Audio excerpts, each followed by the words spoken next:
नमस्कार दोस्तों, मैं पंडित सुशील कुमार शर्मा अथर्व ज्योतिष केंद्र एवं आचार्य पूजा भंडार में आप सभी का स्वागत करता हूं। आज का जो हमारा चतुर्थ अध्याय है वह है कर्क लग्न के ऊपर।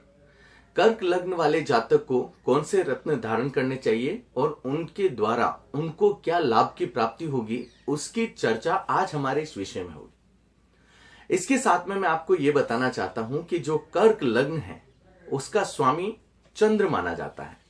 चंद्रमा हमारे जीवन में विनम्रता, पवित्रता और इसके साथ में हमारे मानसिक संतुष्टि का कारक ग्रह माना जाता है। यदि जातक दिमागी तौर पर संतुष्टि नहीं प्राप्त कर पाता तो उसके ग्रह गोचर को देखकर उसे मोती पहनाया जाता है। रत्नों की संपूर्ण जो चर्चा है वो आज हमारे इस विषय में होगी और इसके साथ ही मैं आपको यह भी बताना चाहता हूं कि चंद्र को शुभकर करने के लिए भगवान शिव का उपासना करना और उसके साथ में उनकी पूजा अनुष्ठान करना वह भी बहुत शुभ कारक माना जाता है। मैं अब ज्यादा समय नहीं लेके मैं रत्नों की चर्चा के ऊपर जाना चाहूंगा। इसमें सर्वप्रथम मैं आपको माणिक्य के बारे में चर्चा करूंगा। माणिक्य कर्क लग्न में धन भाव का स्वामी माना जाता है। इसका लग्न के साथ में मित्रता भी है। मित्रता होने के कारण इसको कर्क लग्न में धारण करना जातक के लिए शुभकर रहेगा, जिससे धन ना भाव की परेशानी दूर होगी। इसके साथ में यदि जातक को नेत्र के संबंध में कष्ट है तो वह भी कई हद तक माणिक्य धारण करने के बाद में दूर होंगे। कभी कभार जब हमें इन दो चीजों का अभाव महसूस हो कर्क लग्न में, तो आप माणिक्य को अभिमंत्रित करवा के उसको धारण करें, आपको शुभता प्राप्त होगी। अब मैं आता हूं मोती के ऊपर। मोती कर्क लग्न में लग्नस्थ है। वह प्राण रक्षा कारक माना जाता है। मोती को कर्क लग्न वाले जातक जीवन पर्यंत तक धारण कर सकते हैं। वह जातक की दीर्घायु के लिए और जीवन में आ रहे कष्टों की मुक्ति के लिए भी मोती शुभकर माना जाता है। इसके बाद में मैं चर्चा करूंगा मूंगा की। मूंगा पंचम और दशम भाव का स्वामी है। लग्नस्थ के साथ मूंगे की मित्रता भी है। मूंगे को धारण करने से जातक के संतान संबंधी जो दिक्कतें होती हैं कर्क लग्न में, वह कहीं हद तक दूर होती है। इसके साथ में मैं आपको यह भी बताना चाहता हूं कि कर्क लग्न वाले जातक यदि मूंगा के साथ में मोती को धारण करें तो वह लक्ष्मी योग कारक माना जाता है। बहुत ही शुभ कारक योग होता है ये, जिससे जातक को धना भाव की कभी कमी महसूस नहीं होती। आप मूंगे और मोती को धारण करें, शुभता की प्राप्ति होगी। इसके बाद में मैं चर्चा करना चाहूंगा पन्ने की। पन्ना दो अशुभ भावों का स्वामी है, तृतीय और द्वादश भाव का। इसलिए कर्क लग्न वाले जातक को पन्ना धारण नहीं करना चाहिए। पुखराज की यदि बात करूं तो षष्ठम और नवम भाव का स्वामी है।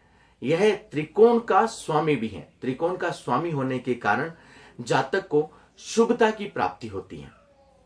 इसके साथ में आपको लक्ष्मी, भक्ति, ईश्वरीय जो भक्ति होती है वह पुखराज धारण करने से, क्योंकि यह गुरु को इंडिकेट करता है, तो उसकी भी प्राप्ति होती है। इसके साथ में लग्न के साथ में परस्पर इन दोनों की मैत्री भाव भी है।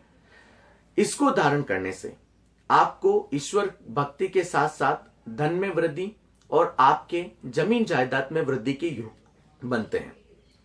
मैं आपको एक चीज और बताना चाहता हूं कि यदि इसको लग्नस्थ के साथ में, लग्नस्थ यानी मोती के साथ में भी यदि पुखराज को धारण किया जाए तो वह अति उत्तम कारक होगा, क्योंकि ऐसा कहा जाता है कि मोती और पुखराज की युति गज केसरी योग बनाती है। यह बहुत ही उत्तम कारक योग माना जाता है। जातक में यदि कॉन्फिडेंस की कमी होती है तो वह भी कहीं हद तक गज केसरी योग के द्वारा जातक में बिल्ट होती है। उसके साथ ही आत्मबल में वृद्धि कारक माना जाता है ये। तो आप इन दोनों ग्रहों के रत्नों को आप आसानी से धारण कर सकते हैं यदि आपका कर्क लग्न है। इसके साथ में मैं बात करना चाहता हूं जो आगे वाला है हीरे की। हीरा चतुर्थ और एकादश भाव का स्वामी है। यह अशुभ माना जाता है, लेकिन यदि इन दोनों भावों में शुक्र की स्थिति अच्छी अवस्था में हो तो जातक शुक्र के संबंधित रत्न हीरे को इसकी महादशा और अंतरदशा में धारण कर सकता है। इसके साथ में यदि नीलम की बात की जाए तो नीलम सप्तम भाव का स्वामी जिसे मारक स्थान कहा जाता है और अष्टम भाव का स्वामी जिसे दुख स्थान कहा जाता है। इन दोनों भावों का स्वामी होने के कारण जातक को नीलम कभी भी धारण नहीं करना चाहिए। नीलम से दूरी बनाए रखें, जातक के लिए अति उत्तम रहेगा। इसके साथ में यदि किसी जातक को संतान के संबंध में कर्क लग्न में दुविधा होती है तो वह मूंगा और मोती को धारण करें, जातक को शुभ फलों की प्राप्ति होगी। भाग्य उन्नति के लिए जातक मूंगा और पुखराज कर्क लग्न में धारण कर सकता है। आरोग्यता की प्राप्ति के लिए मोती और मूंगा धारण करना शुभ कर रहता है। यदि जातक चाहता है कि एक लॉकेट में यदि लक्ष्मी कारक यंत्र बनाकर उसमें माणिक्य, मूंगा और मोती को एक साथ पहना जाए तो जातक के लिए धन भाव की कभी जीवन में कमी नहीं आएगी। मैं आपसे यही आशा करता हूं कि आप मेरे YouTube चैनल को लाइक और सब्सक्राइब करें। जय श्री राम।